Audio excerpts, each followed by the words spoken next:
ሰላም ጤና ይስጥልን የተከበራችሁ የብስራት ዩቲዩብ ተመልካቾቻችን የብስራት የመረጃ ሰዓታችን እነሆ ተጀምሯል። ከሀገር ውስጥና ከባህር ማዶ ያገኘናቸውን አዳዲስና ወቅታዊ መረጃዎች ልናደርሳችሁ እንግዲህ መተናል። መረጃዎቹን ወደ እናንተ በማድረስ ምህረት ታደሰ ከመላው ዝግጅት ባለሙያዎች ጋር በመሆን ወደ እናንተ አደርሳለሁ። አብራችሁን ቆዩ። በቅድሚያም የሀገር ውስጥ መረጃን እንንገራችሁ። በሚዛን አማን ከተማ ከ5 ሚሊዮን ብር በላይ ሀሰተኛ ኖቶችን ሊያሰራጭ የነበረው የካሜሮን ዜጋ በቁጥጥር ስር ዋለ።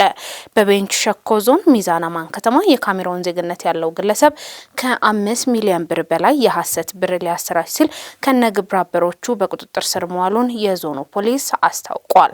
ተከሳሽ የሆነው ግለሰብ በሚዛን አማን ከተማ የተለያዩ ኬሚካሎችን በመጠቀም በባለ 200 ብር መጠን የተቆረጡ በርካታ የሐሰት ወረቀቶችን ሲያዘጋጅ መያዙን የደቡብ ምዕራብ ኢትዮጵያ ሕዝቦች ክልል ፖሊስ ኮሚሽን የሕዝብ ግንኙነትና ኮሚኒኬሽን ዳይሬክተር ኢንስፔክተር ደጀኔ አሰፋ ለብስራት ሬዲዮ ተናግረዋል። ወንጀሉ ሀገራዊ ፋይዳና ከፍተኛ ኢኮኖሚያዊ ጉዳት ያለው በመሆኑ የቤንች ሸኮ ዞን ፖሊስ ምርመራውን አጠናቆ ጉዳዩን ለፌዴራል ፖሊስ አስረክቧል። ህብረተሰቡ በሰጠው ፈጣን ጥቆማ ምስጋና የቀረበ ሲሆን መሰል የወንጀል ድርጊቶች ሲያጋጥሙ ጥቆማ በመስጠት ሀገራዊ ግዴታቸውን እንዲወጡም ጥሪ ቀርበዋል ስትል ሳምራይ ስዩም ዘግባለች። በህገወጥ መንገድ የዶሮ እርድ በሚያከናውኑ ግለሰቦች ላይ እርምጃ እንደሚወሰድ ተነገረ። የአዲስ አበባ ከተማ አስተዳደር የምግብና መድኃኒት ባለስልጣን በዓላትን መሰረት ተደርገው ለገበያ የቀረቡ የምግብና ምርቶች ጤናማ መሆናቸውን ለማረጋገጥና ችግር በተገኘባቸው ላይ እርምጃ ለመውሰድ ከማዕከልና ከቅርንጫፍ ጽህፈት ቤት ባለሙያዎች በማዋቀር የቁጥጥር ስራ እየተከናወነ ይገኛል። በዚህም የዶሮ መሸጫ አካባቢዎች ላይ ንጽህናው በጎደለው ቦታ ላይ የዶሮ እርድ ሲከናወን እና በማሸጊያ ታሽጎ ሲሸጡ የሚገኙት ላይ እርምጃ ይወሰዳል ሲሉ የባለስልጣኑ የምግብና ጤና ነክ ቁጥጥር ዳይሬክቶሬት አቶ እስጢፋኖስ ጌታቸው ለብስራት ሬዲዮ ተናግረዋል። ንጽህና በጎደለው ቦታዎች ላይ እርድ በሚያከናውኑ ግለሰቦች ላይ እርምጃ እንደሚወሰድና ህብረተሰቡን ዶሮ በሚታረድባቸው ቦታዎች ላይ እርድን ማከናወን እንደሌለባቸው ባለስልጣኑ አስታውቋል። የቁጥጥር ስራው እስከ ጥምቀት በዓል እንደሚቀጥል ባለስልጣኑ የገለጸ ሲሆን ህብረተሰቡ የበዓል ሸመታዎች ሲያካሂድ ከባለስልጣኑ የብቃት ማረጋገጫ ከወሰዱ ተቋማት እንዲሸምት እንዲሁም የምርቶች የአገልግሎት ጊዜ አለማብቃቱን በማረጋገጥ እንዲገበያይ አሳስቧል።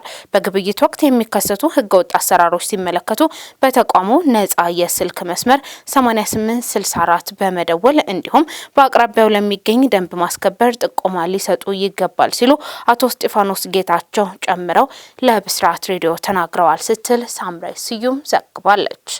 የተከበራችሁ ተመልካቾቻችን አብራችሁን ስላላችሁ ከልብ አድርገን እናመሰግናለን። የዕለቱ የያዝንላችሁ የሀገር ውስጥ መረጃችን የተከታተላችሁትን ይመስል ነበር። አሁን ደግሞ ወደ ዓለም አቀፍ መረጃችን እናልፋለን።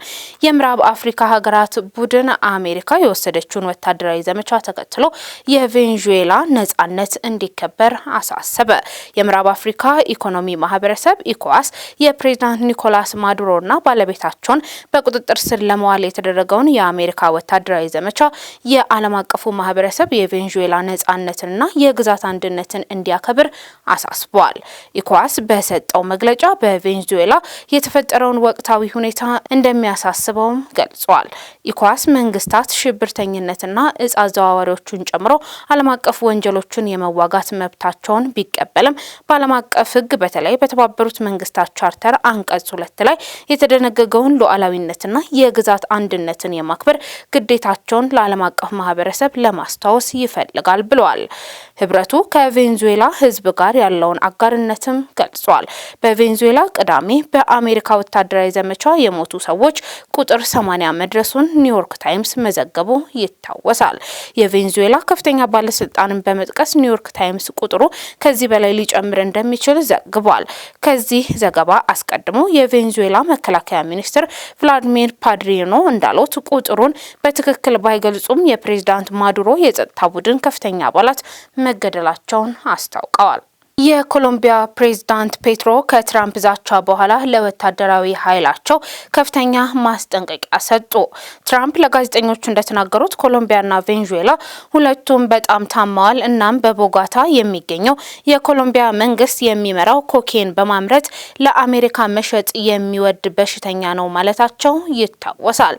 ይህንኑ ተከትሎ የኮሎምቢያ ፕሬዝዳንት ጉስታቮ ፔትሮ ለሀገሪቱ ጦር ኃይሎች ጥብቅ መልእክት በማስተላለፍ መግለጫ አውጥተዋል። በኮሎምቢያ ውስጥ ያለ እያንዳንዱ ወታደር ካሁን ጀምሮ ትዕዛዝ አለው። ማንኛውም የጦር ኃይል አዛዥ የዩናይትድ ስቴትስ ባንዲራ ከኮሎምቢያ ባንዲራ የሚመርጥ በራሴ ትዕዛዝ ከተቋሙ ወዲያውኑ ይባረራል ሲሉ ፕሬዝዳንቱ ተደምጠዋል። ህገ መንግስቱ የታጠቁ ኃይሎች ህዝባዊ ሉዓላዊነትን እንዲከላከሉ ይደነግጋል ሲሉ በኤክስ ገጻቸው ላይ አጋርተዋል። በሌላ በኩል የዩናይትድ ስቴትስ ፕሬዝዳንት ዶናልድ ትራምፕ የአሜሪካ የነዳጅ ኩባንያዎች የቬንዙዌላ ፔትሮሊየም ኢንዱስትሪ እንደገና ለመገንባት ይመለሳሉ ሲሉ የተናገሩ ሲሆን እንዴት እንደሚሰሩ ግን ዝርዝር መረጃ አልሰጡም። በመጨረሻም በስፔን የአሜሪካ ወታደራዊ እርምጃን በቬንዙዌላ በመደገፍና በመቃወም በሁለት ጎራ ተከፍለው አደባባይ ወጡ። ዩናይትድ ስቴትስ በቬንዙዌላ ፕሬዝዳንት ኒኮላስ ማዱሮ ላይ የወሰደችው አፈና ተከትሎ በመላው ስፔን በሁለት ጎራ ወደ አደባባይ የወጡ ሰልፈኞች ድጋፋቸውና ተቃውሞ አሰምተዋል። በማድሪድ በሚገኘው የአሜሪካ ኤምባሲ አቅራቢያ ወደ 200 የሚጠጉ ሰዎች የምዕራቡ ዓለም የውጭ ጣልቃ ገብነትን ተቃውመዋል። ብዙዎች የግራ ክንፍ የፖለቲካ አራማጅ ስፔናውያን ነበሩ።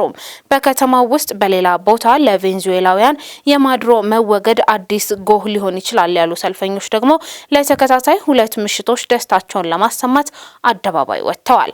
ፋሺስቶች፣ አሸባሪዎችና እነዚህ ተቃዋሚዎች በዩናይትድ ስቴትስ ላይ የሚያቀርቡት ውንጀላ ነው በማለት ካሚላ ኔዴሌክ በኤምባሲ አቅራቢያ ስላለው ተቃውሞ ተናግሯል። የግራ ክንፍ ስፔናውያን የአሜሪካ ድርጊት እንደ ወረራና ቅኝ ግዛት ነው ብለው ገልጸውታል። በስፔን ለ10 ዓመታት የኖሩት የ41 ዓመቷ ሜክሲኮዊት የታሪክ ምሁር ታቲያኖ ሮሜሮ አንድ የላቲን አሜሪካ ፕሬዝዳንት ታፍነዋል። እናም ይህ በመላው ክልል ውስጥ ላሉት ሀገራት ሌሎች ወረራዎች ሊኖሩ እንደሚችል ምሳሌ ነው ሲሉ ለአልጀዚራ ተናግረዋል።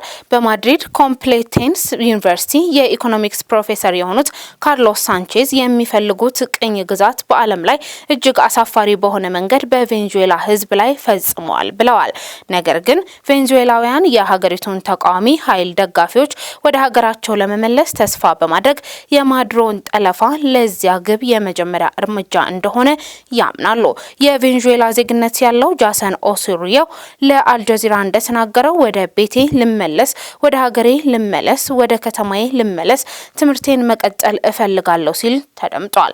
ስፔን በአውሮፓ ውስጥ ከፍተኛ ቁጥር ያለው የቬንዙዌላ ማህበረሰብ መኖሪያ ስትሆን ወደ 400 ሺህ የሚጠጉ ሰዎች ሁለተኛ ቤታችን ብለው ይኖሩባታል። የተከበራችሁ ተመልካቾቻችን ለዕለቱ ያዝንላችሁ የሀገር ውስጥና የባህር ማዶ መረጃችን ይህን ይመስል ነበር።